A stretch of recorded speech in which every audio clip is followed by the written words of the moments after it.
اب رمضان شریف بھی آ رہا ہے، اور آپ کو معلوم ہے ہم نے رمضان میں پڑھائی رکھی ہے، چھٹیاں نہیں رکھی۔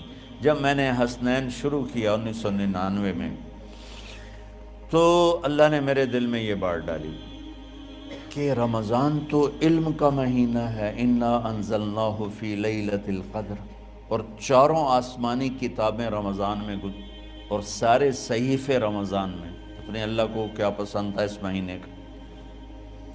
حضرت ابراہیم علیہ السلام پر چھوٹی کتابیں اتری یکم رمضان کو، حضرت موسیٰ علیہ السلام پر تورات اتری 2 رمضان کو، حضرت داؤد علیہ السلام پر زبور اتری 6 رمضان کو، حضرت عیسیٰ علیہ السلام پر انجیل اتری 12 یا 18 رمضان کو، اور اللہ کے نبی پر قرآن اترا فی لیلۃ القدر، لیلۃ القدر میں اترا۔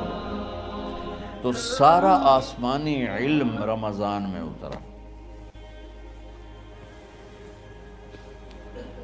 سارے مہینوں کے نام عربوں نے رکھے، محرم، صفر، ربیع الاول، ربیع الثانی، جمادی الاولیٰ، جمادی الثانی، رجب، شعبان، رمضان، شوال، ذوالقعدہ، ذوالحج۔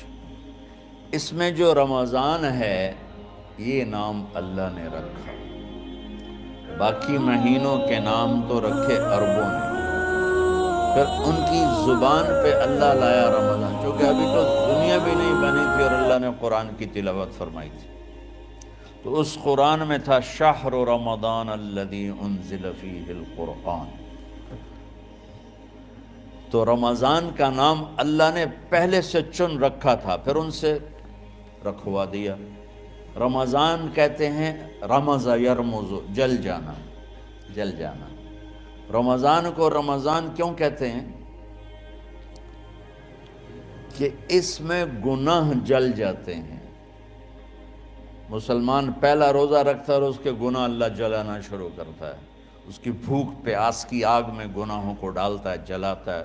آخر 29 رمضان یا 30 رمضان آخری رات اللہ تعالیٰ اس کی پچھلے سال کے سارے گناہ معاف فرما دیتا ہے۔ تو اس کو اس سے تشبیہ دی گئی کہ جیسے جلنے سے چیز ختم ہو جاتی ہے، رمضان کے روزے کی بھوک اور پیاس کی تپش سے اللہ تعالیٰ پچھلے سال کے سارے گناہوں کو معاف فرما دیتے۔ تو مجھے خیال آیا اس وقت جب ابھی بالکل کزرع اخرج شطأہ تھا، ہمارے مدرسے کی مثال کزرع اخرج شطأہ، دعا کرو اللہ تعالیٰ فاستغلظ فاستوی علی سوقہ، اسے بنا دے۔ امید تو ہے کہ کچھ شکل اللہ نے بنا دی، اللہ اسے پوری دنیا میں پھیلا دے۔ میری تو تمنا ہے کہ ایک ایسی مثبت سوچ کے علماء کے اللہ میرے ذریعے سے تیار کروا دے جو امت کو جوڑنے والے ہوں، توڑنے والے ہوں۔ کتنا ظلم و ستم ہے کہ پیسے بھی لیتے ہیں اور امت کو توڑ کے چلے جاتے ہیں۔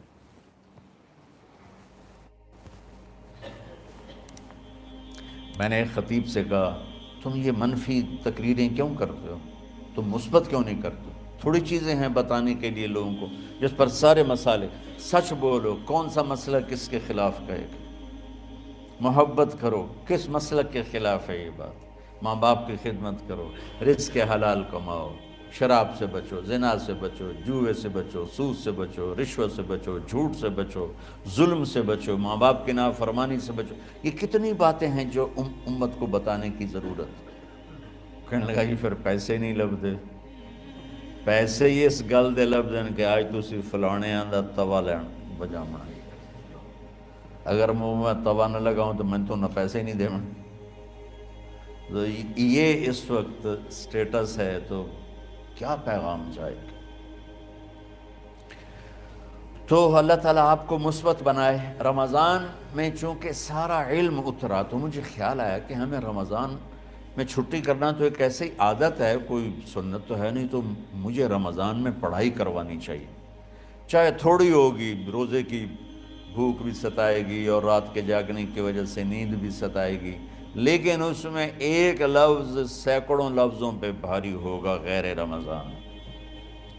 تو میں کراچی گیا اور مفتی تقی صاحب دامت برکاتہم سے سب سے پہلے جا کے مشورہ کیا کہ حضرت میں چاہتا ہوں کہ رمضان میں چھٹی نہ ہو، پڑھائی ہو۔ اس وقت رمضان سردیوں میں تھا، تو وہ بڑے خوش ہوئے، کہنے لگے یہ تو بہت اچھی بات۔ اصل میں ہمارے اکابر نے رمضان میں چھٹیاں اس لیے رکھی تھیں کہ سارا سال تو عبادت ہوتی ہے بالواسطہ، پڑھنا پڑھانا عبادت ہے ایک واسطے کے ساتھ، اور روزہ، نفل، تہجد، تلاوت یہ عبادت ہے بلا واسطہ۔ تو طلباء، علماء رمضان میں اپنا وقت عبادت میں گزاریں، کہنے لگے اب وہ عبادت تو ہوتی نہیں رمضان میں، تو بہتر ہے آپ پڑھائی شروع کرائیں، بہت اچھا ہوگا۔ وہ تو اتنے بڑے ہاتھی کے پاؤں میں سب کا پاؤں، اتنی بڑی ہستی نے، وہ صرف پاکستان کا سرمایہ نہیں پوری امت کا سرمایہ ہے، تو ان کی اس بول نے نہ مجھے ہمت دے دی۔ تو پھر میں نے یہاں آ کر اس وقت یہ پہلی جماعت مولوی عدنان صاحب کی اور مولوی مسعود صاحب اور کچھ انتقال کر گئے رحمۃ اللہ علیہ، یہ تھے، تو ہم نے رمضان میں سبق شروع، اس وقت ذرا میری ہمت تھی تو میں رات کو پڑھاتا بھی تھا، بیان بھی کرتا تھا، اب تو یہی میں اتنی مشکل سے بول رہا ہوں۔ تو ہم نے رمضان میں شروع کی کہ یہ رحمتوں کا مہینہ، ہر چیز کی برکت کا مہینہ، ہر شے کی اللہ کی طرف سے فراوانی اس میں ہے، علم کی بھی، ہدایت کی بھی، رزق کی بھی۔ غریب سے غریب آدمی بھی سموسے بنا کے بیٹھا ہوتا ہے، پکوڑے بنا کے بیٹھا ہوتا ہے، اور دسترخوان پہ ایک کی بجائے 3 چیزیں پڑی ہوتی ہیں۔ چاہے رمضان کے بعد سب کے پیٹ خراب ہوں، ایک واری تک کھانے دی تباہی پھیر دیں۔ روزے کا مقصد ہی فوت ہو جاتا ہے۔ روزہ تو ہوتا ہے بھوک کے لیے، پر وہ اتنا کھاتے ہیں کہ سحری کا کھانا افطاری تک ہضم نہیں ہوتا، اور افطاری کا کھانا سحری تک ہضم نہیں ہوتا، پر انہاں دونوں کا ہی کھاونا ہے۔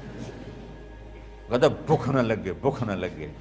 وہ بھوک لگنے کے لیے تو روزہ ہے، ایک تو یہ جسم کو صاف کرتا ہے، دوسرا غریبوں کی غربت کا احساس پیدا کرتا ہے کہ جو بھوک تو آج برداشت کرتا ہے، غریب روزانہ یہ بھوک برداشت کرتا ہے۔ تو اللہ کے غریبوں کا، غریب بندوں کو کی خدمت کر، ان تک اپنے مال پہنچا، اپنا اللہ نے دیا ہے تو ان کو بھی اس میں شریک کر، قبر میں لے جائے گا۔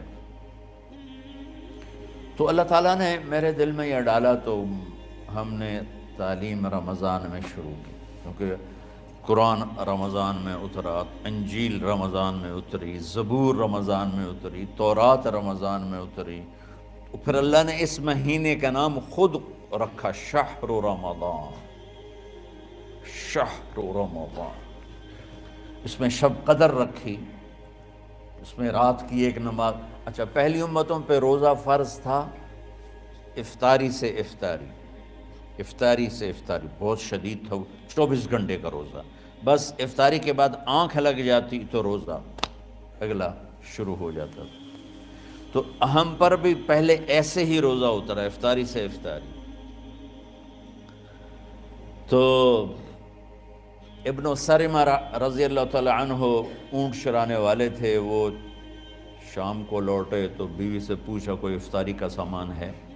انہوں نے کہا ہے تو نہیں، میں کہیں سے لے آتی ہوں۔ وہ گئیں افطاری کا کوئی سامان لینے، ان کو تھوڑی دیر ہو گئی اور ان کی آنکھ لگ گئی، تھکے ہوئے تھے، سورج ڈوب گیا۔ جب وہ آئیں تو ان کا ہائے سرمہ تو ہلاک ہو گیا۔ کہ کیا ہوا؟ کہا اگلا روزہ شروع ہو گیا کیونکہ تیری آنکھ لگ گئی۔ تو انہوں نے کہا چلو کوئی بات نہیں، لیکن ظہر کے وقت بے ہوش ہو گئے۔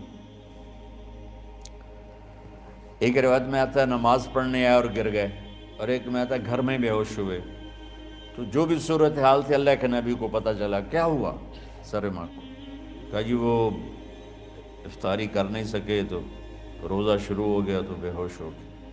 تو اللہ کے نبی رنجیدہ ہوئے، تو اللہ تعالیٰ نے قرآن اتار دیا، چلو میرے محبوب ساری رات کھاؤ، حتی یتبین لکم الخیط الابیض من الخیط الاسود من الفجر، کہ میرے محبوب صبح صادق تک آپ کی امت کو اجازت ہے، کھاؤ۔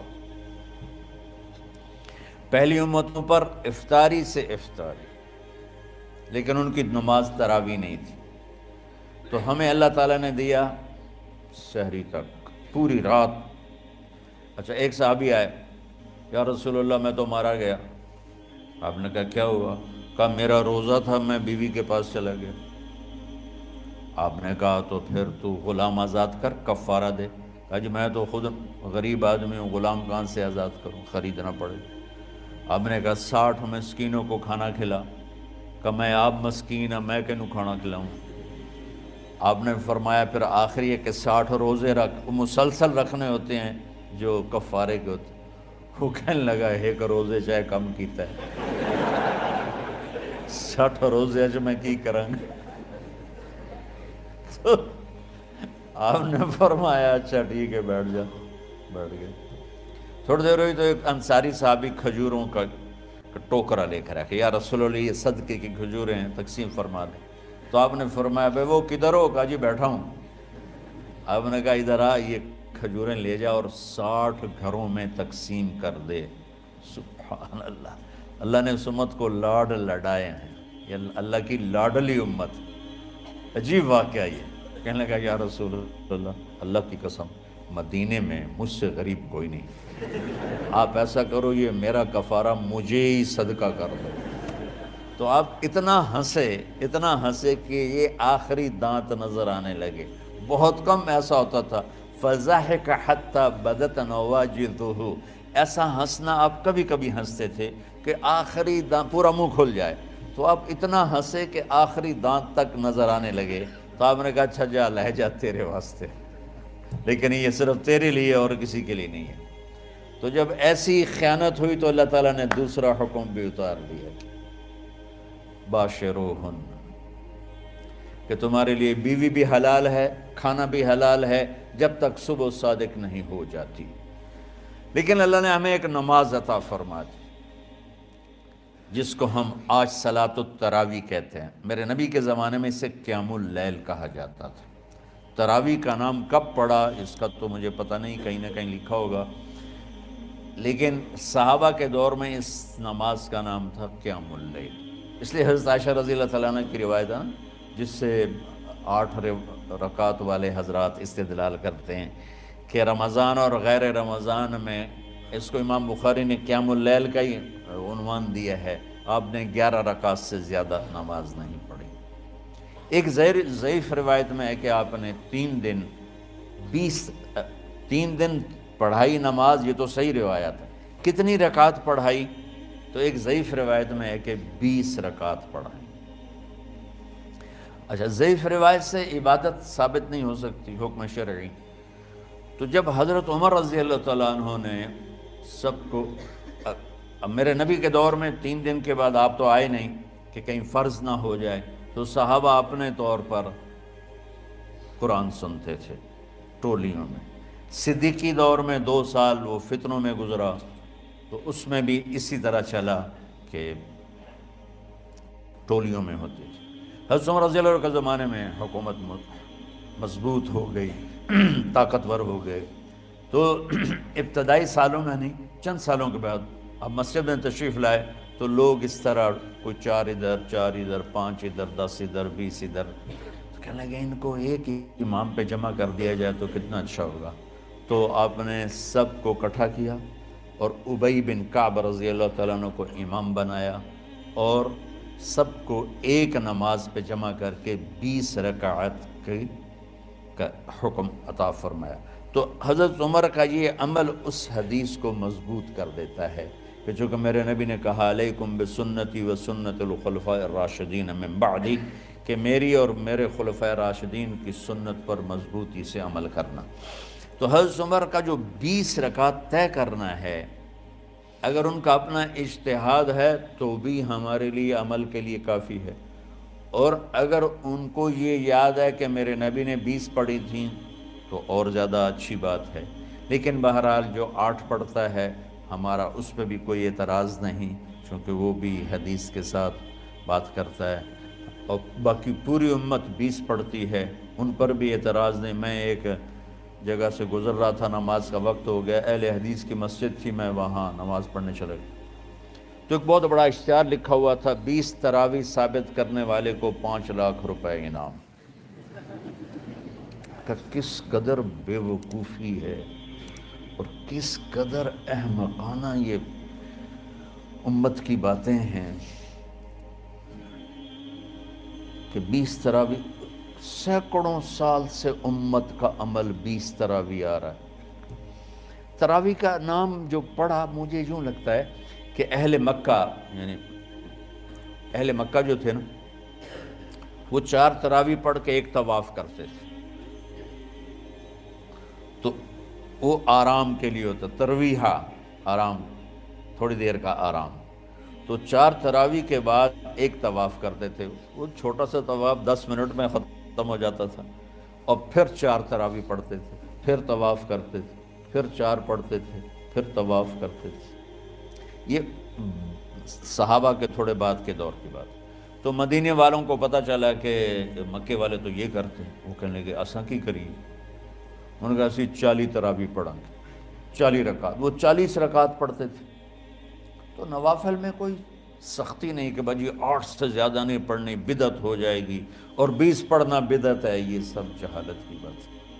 اور یہ 8 پڑھ رہے ہیں یہ غلط ہے، یہ بھی حماقت کی بات ہے۔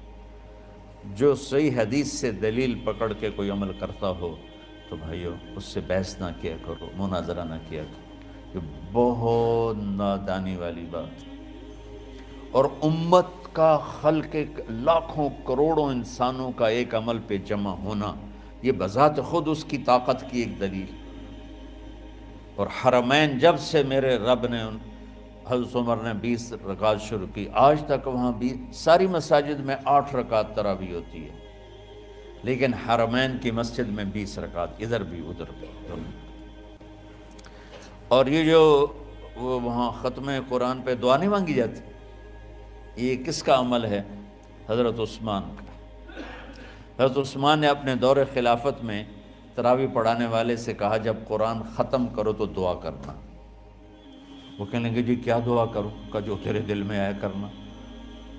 تو ختم قرآن کی رات تراویح کی آخری رکعت میں من الجنت والناس کے بعد دعا کے لیے ہاتھ اٹھانا، یہ حضرت عثمان رضی اللہ تعالیٰ عنہ نے اس کو زندہ فرمایا۔ اور